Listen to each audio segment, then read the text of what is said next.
Streaming can be rough. Anyone that's streamed in the last 2 or 3 years knows how it feels to stream to 2 or 3 people. Or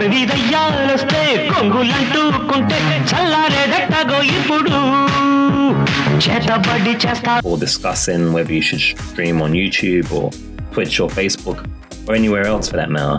It's very, very easy to do at its core. And if you're going by personality alone, you're going to struggle irrespective of where you choose. But outside of that, let's look at a couple of the fundamental things that you need to consider when picking somewhere to stream.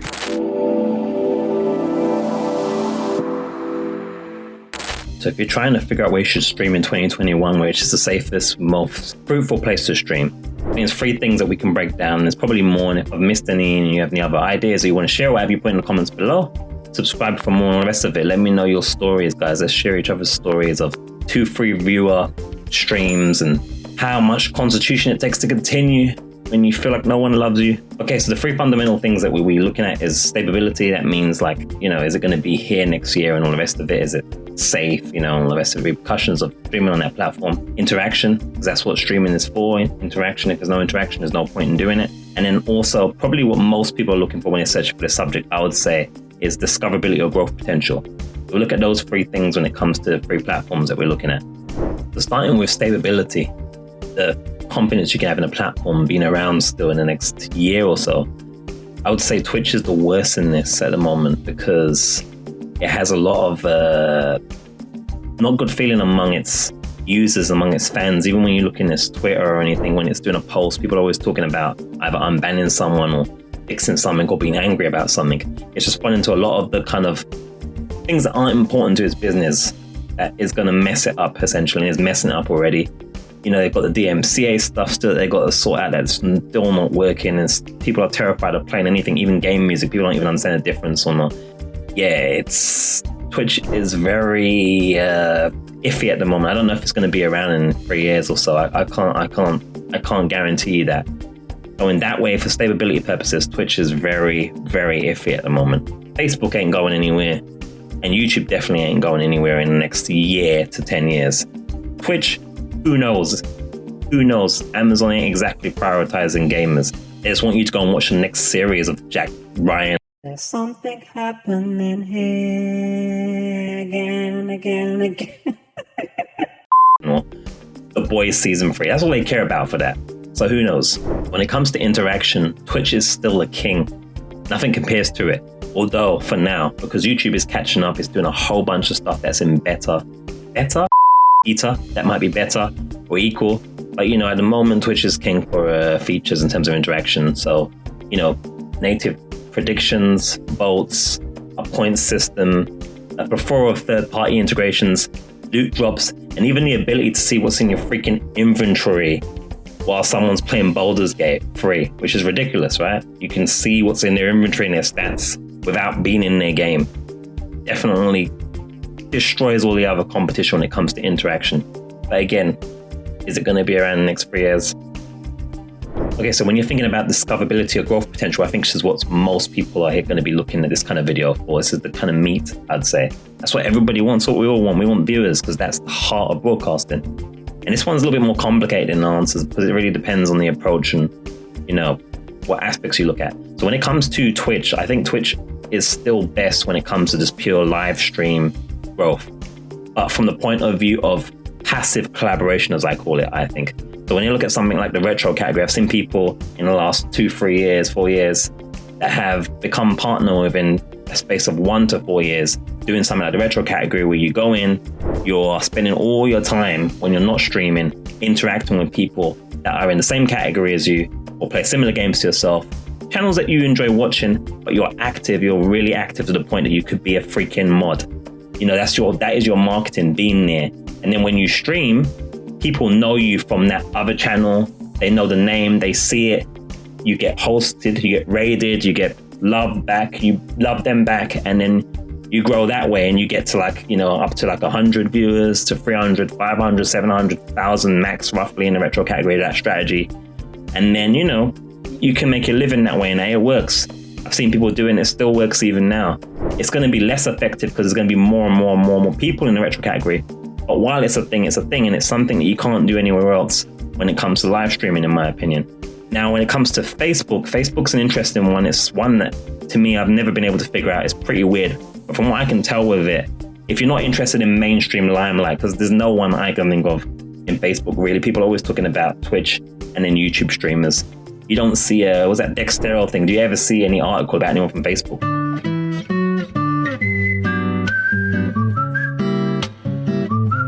It's more likely an article about someone from TikTok. So if you don't care about that, then Facebook can be an option if you get it. If you understand, if you have deep pockets or deep links with folks on there, then maybe it can give you a thing. Also, as long as you don't mind when you're spending money on there, if you do spend money on there, if you don't mind the fact they don't speak any English to people that you got, then it's great. Eigo ga wakarimasu ka? So when it comes to YouTube now, I think it's the best when it comes to non-live, and I think everyone would agree with that. I think everyone's tired of everyone saying, if you want to grow your channel, create YouTube content. Not trying to mimic anybody or anything, but it's also true as well. It's quite rough if you don't do it. And YouTube is the best in class when it comes to non-live. When it's live, it's at its weakest, I think. Unless you trigger the algorithm while live, which I've only ever done once in my 3 or so years of doing this stuff. And that was only because, I was doing Red Dead 1, 2 months before Red Dead 2 released. And YouTube was truncating my title, and it became unintentional clickbait, and the rest is history. Here's YouTube. Okay, so you might be thinking at this point, so what should I do then after all this information? Well, depends on what school of person you fit into. If you have an audience already and you're, say, Pokimane or Valkyrie size, whether you should do a Pokimane or a Valkyrie and stay on Twitch or move to YouTube really depends on dollar, I suppose. I'm guessing that most of you aren't in those kind of levels if you're watching this or searching for this kind of thing. That probably is obvious. If you're already on one of these platforms, though, and you're doing okay or you're happy with the way you're going, then I don't think really moving to one or another is really a big deal. It really depends on if you want to benefit from any of the points I talked about previously, like the higher interaction tools available on, say, Twitch. But on the other hand, you have to also think about stability as well. Is Twitch going to be around in the next 3 years? Who knows? We might be one bikini stream away from Vamos. Is Vamos the right word? I don't know. Maybe sayonara. So yeah, if you're already doing okay, maybe stay where you are. The main thing to think about is to actually diversify your content. And we're talking from the point of view of someone who wants to build a community up, maybe earn a bit of dollar or go into some kind of big time or something. Then you want to diversify your content, diversify your income sources, diversify your discoverability sources, etc. So you shouldn't just be on one anyway. But for streaming, it doesn't really matter. All it is about giving you an ability to interact with people if you're already established and you're okay with what you're doing. If you're just starting out, it's kind of a little bit more tricky. If you're confident that Twitch is going to be around long enough for you to benefit from it and take advantage of what it does do better, and you can build a community outside of Twitch as well and make sure you got some defense mechanism. A Pokemon's not going to be destroyed by Twitch dying. She's going to be just fine. So if you can diversify enough and build your brand elsewhere in places like YouTube, then you can still just stream on Twitch if you want to and take advantage of what it does, which is the best in class in streaming at the moment. If you're just starting out otherwise though, and you're not sure about that, or you want to kind of put your eggs a little bit more carefully, then I would say probably go with YouTube. And then that still that still builds into your watch time in terms of monetization on YouTube as well, which helps with the streaming part. Where even if you have like 30 viewers and they're watching a 3-hour stream or so, or loitering for like 70% of it or so, that still adds to your watch time and it's still helpful. Versus with, say, Twitch, where it's really black and white. You're either doing well or you're not, and you don't get anything for VODs on there, really. Now, as far as multi-streaming is concerned, if you're in that category, it makes sense thinking that, putting your eggs in multiple places, that should bring you the best chance of success. It really depends on how you manage your chat, because you can't have too many chat windows that you don't notice, because otherwise people think you're ignoring them and so forth. But it really doesn't make a difference. It can make your brain more cluttered potentially. It can make you not really take the time to really understand the platform you're on, because you're spread between so many. So usually 1, 2, or 3 or whatever ones that you almost suffer, it's usually best to focus on one. But there's nothing wrong with trying multiple and seeing which one you prefer. But yeah, but here's the big takeaway, the big moment you've been waiting for or not. I would actually recommend, and it's not a new thing that's preached these days, but from experience also, I'd recommend that you don't stream, or stream very little, because it is the worst way generally to grow anything to do with social media or content creation. At the growing stage, it's really mostly based on what you already have and not on what you could potentially get for the most part. Even when you're doing the strategy I talked about earlier with, like, say, the retro category in Twitch, it's still limited and it's still going to limit you. It's not the same as doing the old adage of, yeah, go and make content on YouTube. And some people don't even know what content is anyway. And that's probably another video in the comments below if you want me to explain what that is. But just as an example, in the last 2.5 years of doing streaming alone, I had gained 350 subscribers. In the last 4 or 5 months of the 9 months or so that I've stopped streaming as much, I've gained the same amount of subscribers.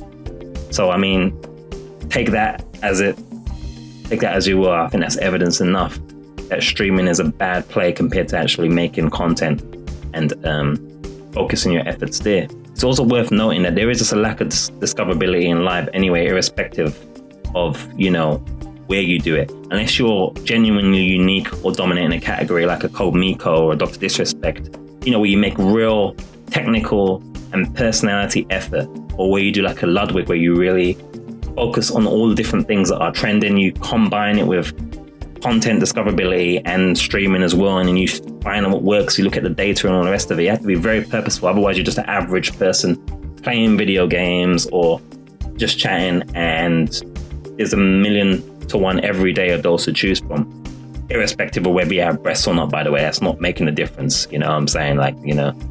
Get that out of here, don't worry about it. That's not your problem. Okay, so streaming will take away your time from actually doing things to give you a chance of discoverability. And that's also a big reason not to do it.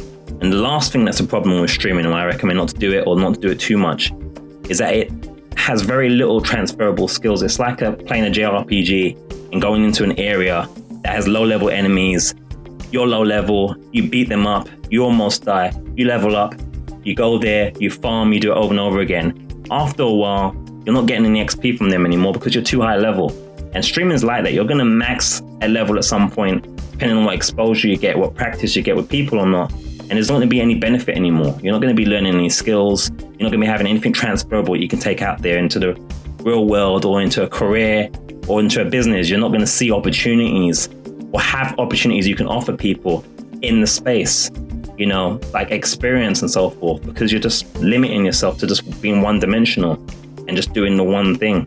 And that's really the biggest takeaway, because even if you do this business and it doesn't work out, if you have actual tangible skills, you know how to use Adobe Premiere, you know how to use Adobe Photoshop, you know how to 3D editing or whatever it is, those are skills you can take with you to other places and other arenas and maybe provide services to the many, many people streaming, and instead of just being one of the many, many people streaming.